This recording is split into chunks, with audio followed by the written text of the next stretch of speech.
My name is Elise Harmon, and I was kicked out of my own house on the night of my high school graduation. I remember the sound first, the yelling, the crying, the frantic footsteps on the hardwood floor.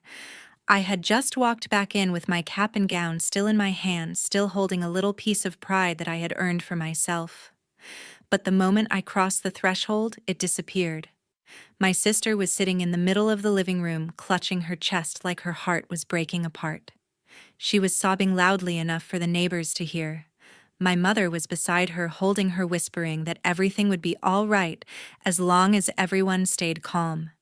Then she looked at me, and her voice was sharp enough to cut through bone when she told me that I was being cruel, that I was selfish for choosing to be at my graduation instead of being at home. My father did not say much.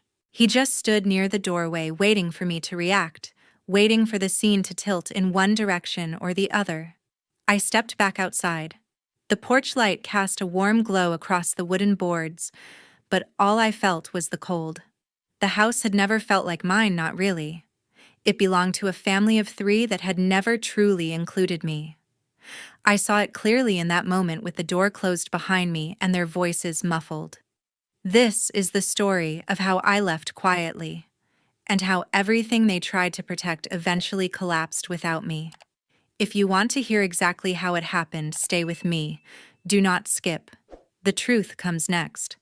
Growing up in Boulder taught me many things long before I could name them. The mountains around the city seemed steady and unchanging, but inside our house everything shifted depending on one person. My sister Selena had a way of filling every room without even trying.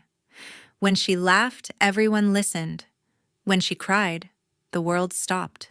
When she wanted something, the rest of us adjusted in silence. I learned early that my place in the family depended on making sure she stayed calm. Mom never said it in a sharp or cruel way.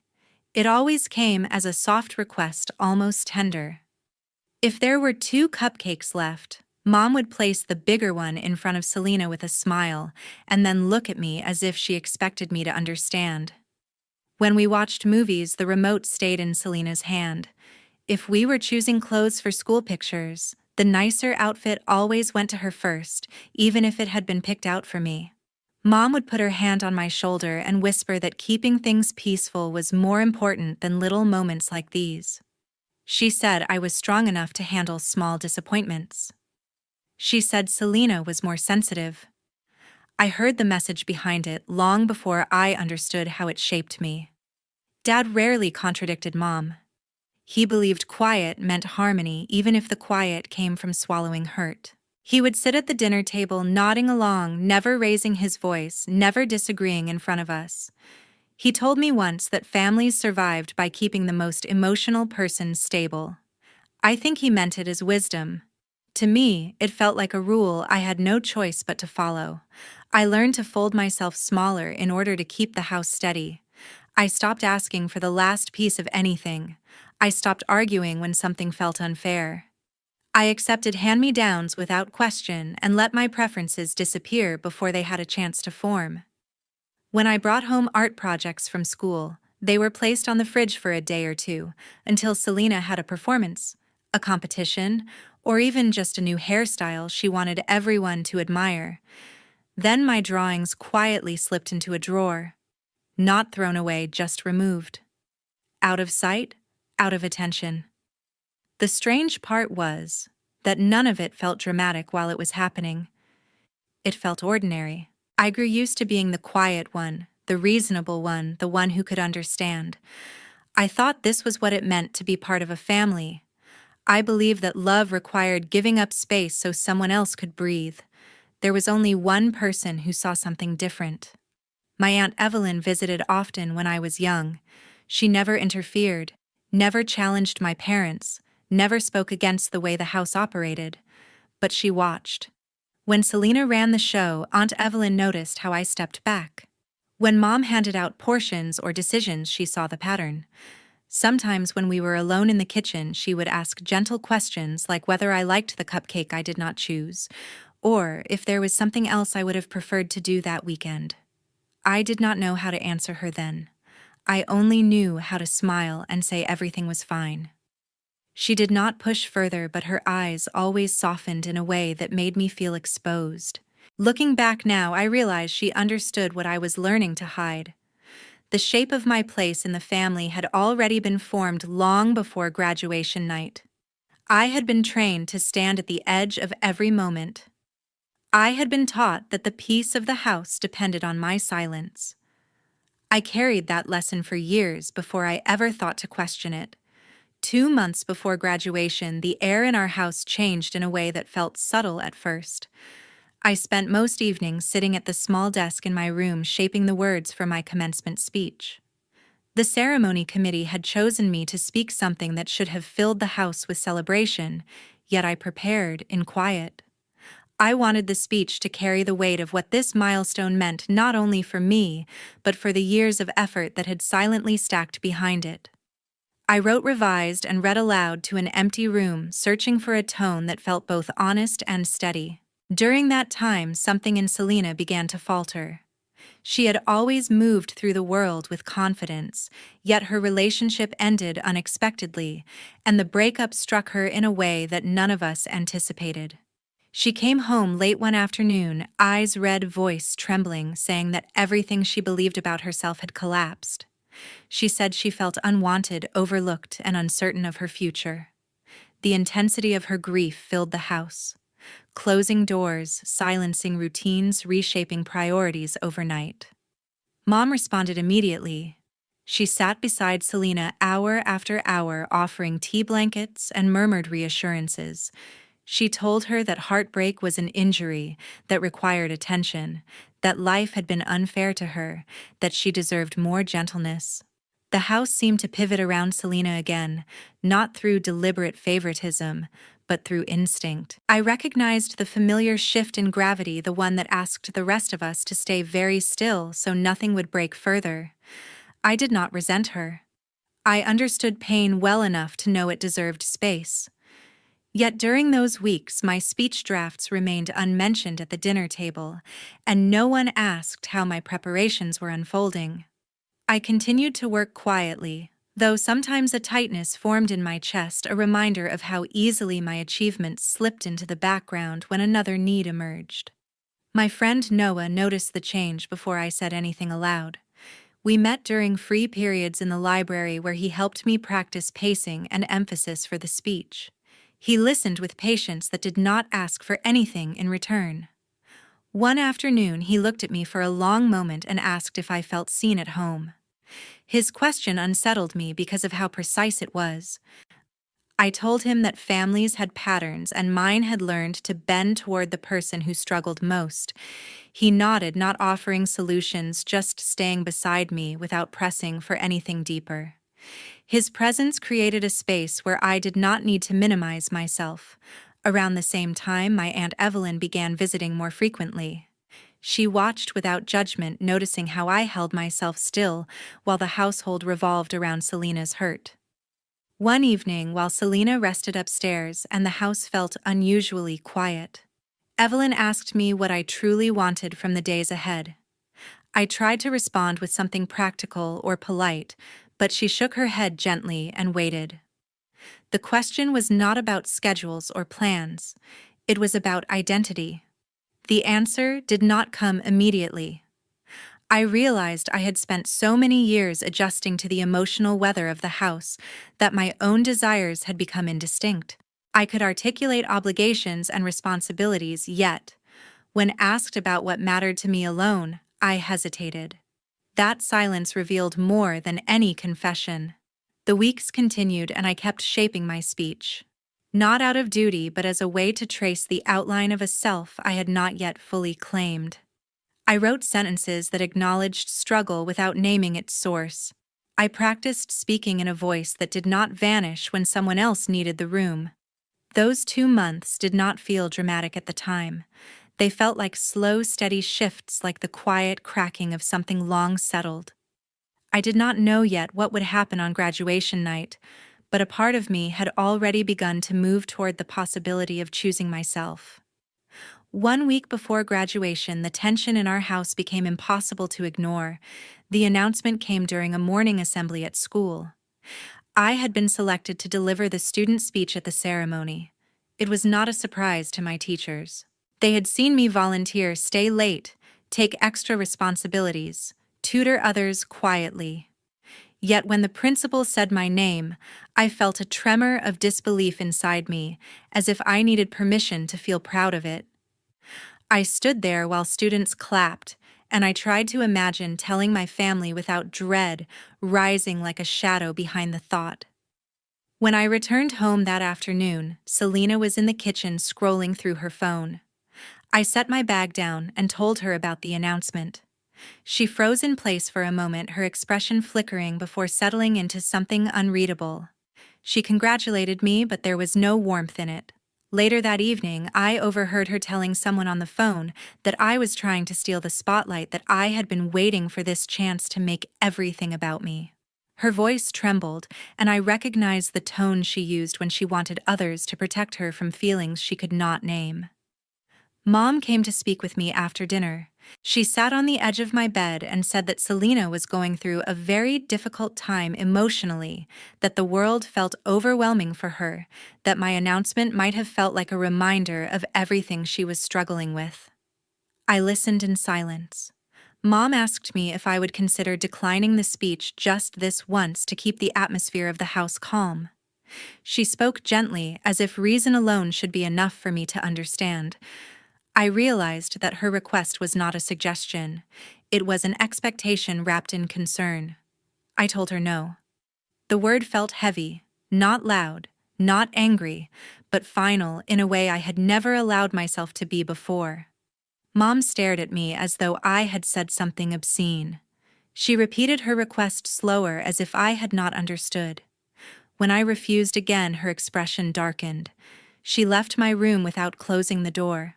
I listened to her footsteps descend the hallway, and I felt something shift inside the house, something I could not undo.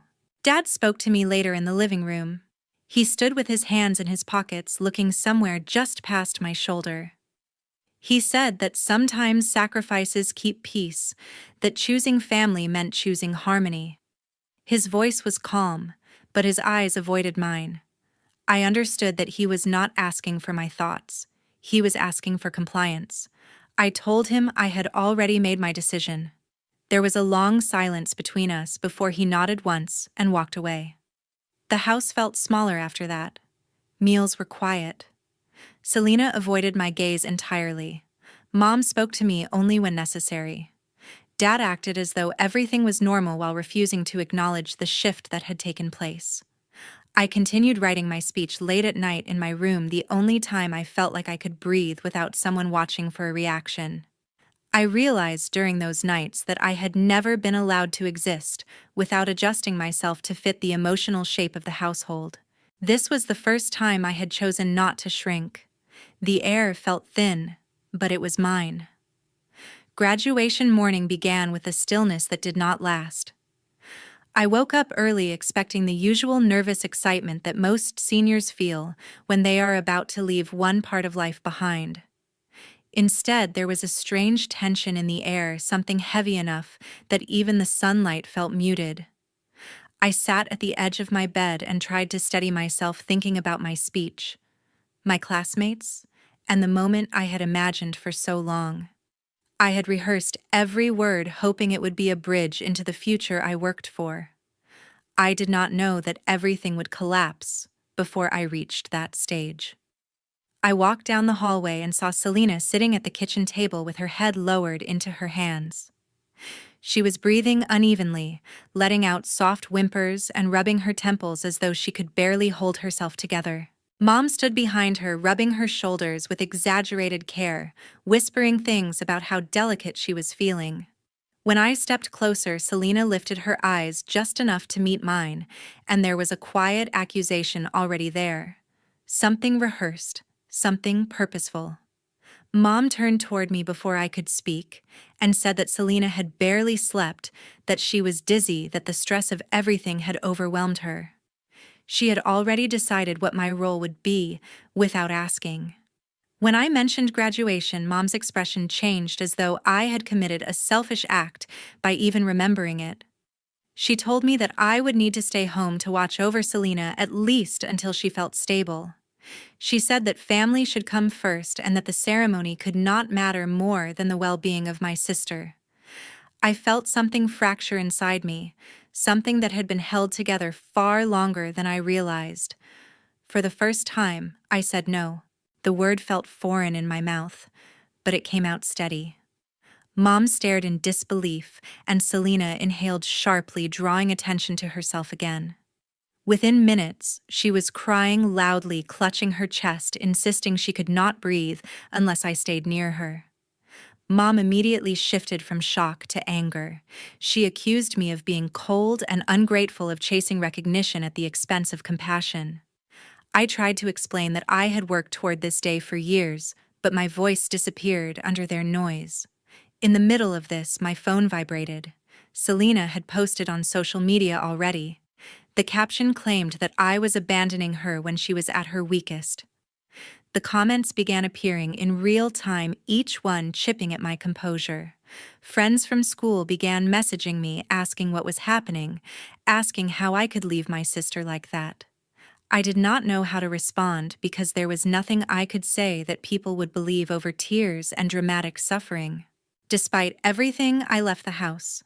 I walked toward the car with my cap and gown in hand, telling myself that I had to choose myself just once. I made it to the school parking lot. I could see the stage. I could hear students gathering. I took one step toward the entrance and Dad appeared beside me. He did not yell, but his words struck harder than any raised voice. He said that I was breaking the family, that Mom could not handle the stress, that Selena needed unity. He placed his hand on my shoulder and guided me back toward the car. I felt powerless again, the familiar pattern swallowing me whole. When we returned, I could barely stand. I sat on the porch steps and held myself together by force alone. That was when Aunt Evelyn arrived. She looked at me carefully, really looked. She did not ask what happened. She simply said, "Come with me." And I realized it was the first time in a long while that someone had chosen me. 2 weeks later, I began to understand what peace could feel like. Living with my Aunt Evelyn was unlike anything I had known before. She did not hover, judge, or measure my reactions against someone else's. The house was small, and the days passed quietly, filled with the soft rhythm of ordinary life. I helped her water the garden in the mornings, cooked simple meals, and took long walks to a nearby nature trail. There was space to think, to breathe, and to let my mind mend in its own slow way. For the first time, silence did not feel like the punishment I had grown up with. It felt like recovery. Evelyn never pushed me to talk. She simply let me be, and each day I loosened the knots in my chest a little more. I started journaling, writing things I had never dared to say out loud. I wrote about how it felt to always be the one expected to bend, the one expected to smooth over every conflict, the one expected to sacrifice herself for the sake of harmony that never actually existed. In those pages, I began to recognize my own exhaustion and, with it, a quiet anger. Not loud, not destructive, just real. One afternoon, Noah came by. It was the only time he visited during those weeks. He stood outside the porch, shifting slightly as though unsure whether he was welcome. His expression was gentle but cautious. He told me that school had been asking where I was, that some people were confused about what had happened at graduation. He did not try to comfort or persuade or explain away anything. He simply delivered what information he had and waited to see if I wanted to respond. I appreciated that silence between us more than any attempt to soften the truth. When he left, I realized I did not feel pulled back toward who I used to be. I was moving forward slowly but clearly. The unraveling began on a Tuesday. I woke to Evelyn calling me into the living room, her phone in her hand and her brows drawn together. She handed it to me without speaking. On the screen was a social media post made by Selena's closest friend. The caption accused Selena of faking her emotional breakdowns to gain sympathy and attention. The post included screenshots of conversations where Selena admitted to exaggerating her condition and spoke about enjoying the control it gave her. Then came the video. It showed Selena at a spa, laughing, sipping a smoothie, and posing for pictures just 3 days after the ceremony she claimed she was too weak to endure. The comments beneath the post were brutal. The same people who once defended her were turning sharply questioning every story she had ever cried through. Some wrote that they felt manipulated. Others expressed embarrassment for supporting her blindly. The tone shifted from sympathy to suspicion faster than I had ever seen. By the end of the day, her workplace had issued a statement requesting her temporary leave while investigating the situation. Reputation had always mattered deeply to her, and it was slipping away quickly and publicly. My parents did not escape the backlash either. People questioned them for defending her so fiercely, for attacking me without asking questions, for enabling every collapse she staged. Neighbors whispered. Extended relatives called. Their carefully maintained image of a united and admirable family was crumbling as openly as Selena's. I watched all of this unfold from Evelyn's kitchen table.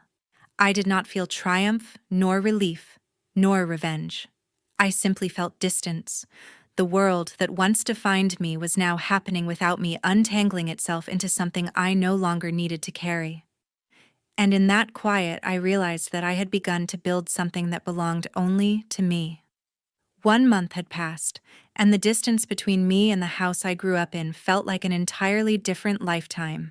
Living with my Aunt Evelyn had given me space to breathe, and the quiet around me revealed how loud everything inside that house had been. I woke each day without bracing myself for an emotional storm, without checking the tone of footsteps in the hallway, without calculating how I should speak to avoid triggering another dramatic collapse from my sister. I felt a steadiness return to my chest, something I had not realized I had been missing for years. During that month, I heard about the state of my former home only through others, mostly through whispers that reached me whether I wanted them or not. My sister Selena had become even more dependent on my mother. The emotional outbursts that had once been occasional were now frequent, unpredictable, and exhausting for everyone around her. My mother stayed at her side constantly, and every attempt to leave the room resulted in accusations of abandonment. Without the family's previous balance, my mother no longer had anyone to redirect the pressure to. I used to be that pressure valve. I had taken that role silently for so long that they never understood what removing me would do. My father tried to repair their public image. He had always cared deeply about how the family appeared to neighbors, relatives, church members, anyone who might be watching. But this time, his efforts could not keep up with the speed at which everything unraveled. After Selena's deception was exposed online, the comments did not fade. Screenshots resurfaced. Video clips circulated. People recognized the patterns they had ignored for years. The story lost its novelty, but the reputation damage remained like a permanent stain. My father began working longer hours, maybe to avoid being home, maybe to escape the shame, maybe both. I heard that my parents tried to explain the situation to relatives, insisting that Selena was simply misunderstood, and that I had left because I was too sensitive. Their explanations did not land as cleanly as they expected. Most of the relatives had seen enough to piece together the truth. They began to distance themselves quietly but clearly, offering polite silence rather than support. Eventually, my parents reached out to me, first through calls, then through long messages about forgiveness, unity, and what it means to remain family. Their words sounded warm on the surface, but underneath I could feel the urgency. They did not want to apologize. They wanted to restore the family image. I reread each message carefully. Not once did they ask how I was doing. Not once did they acknowledge what happened on my graduation day. Not once did they take responsibility. My silence was intentional and calm. I did not block them. I did not respond. I simply allowed the gap to remain where it needed to be. I had learned something valuable during that month. Peace is not something someone can hand you.